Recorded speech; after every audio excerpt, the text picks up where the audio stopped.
Уф, уф, вот оно наше место стояночки. Сегодня будет костер, мы будем кушать кашу.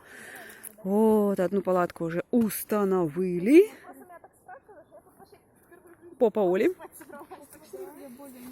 Надя. Гема. Так, тут вроде как кто-то умывается. Я вот такого просто ходока составила, подруга первый раз в палатке будет спать. Ну вот. Ты первый раз будешь в палатке первый раз спать? Поздравляю. Как там вот это вот сплю на новом месте? Так. А надо еще спросить, а где тут туалет вообще? Ну я пойду туда. Ну, надо какое-то одно место же, наверное. Мне кажется. Мальчики отдельно, девочки отдельно были. Мне кажется.